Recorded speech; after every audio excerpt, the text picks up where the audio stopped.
Autre boisson qui se trouve être avec le café la plus consommée dans le monde après l'eau, je veux parler du thé.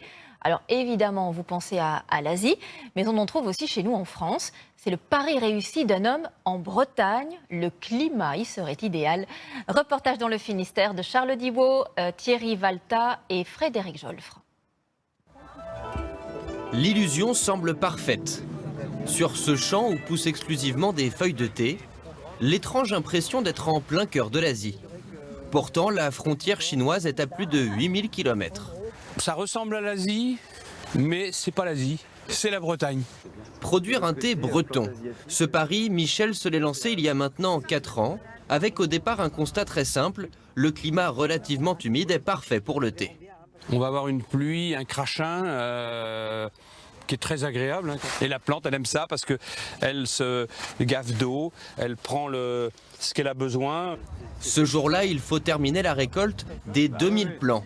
Alors tout le voisinage est venu prêter main forte.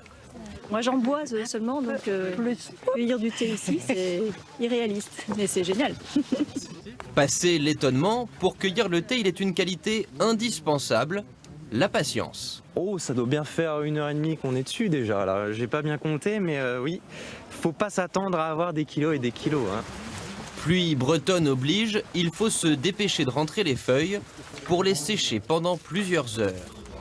Dernière étape, avant qu'enfin la fabrication du thé puisse commencer. L'idée, c'est de briser la fibre sans casser la feuille. Donc cette étape de roulage est vraiment primordiale. Primordiale puisqu'elle va permettre l'oxydation de la feuille, qui après une légère cuisson va lui donner son goût et sa teinte. C'est les étapes de transformation qui vont définir la couleur du thé. On prépare le thé blanc, le thé vert, le oolong et le thé noir à partir de la même plante. Ne reste plus qu'à l'infuser avant de pouvoir y goûter. Une production 100% bretonne qui aura tout de même du mal à concurrencer la Chine et ses 2 millions de tonnes de thé récoltées chaque année.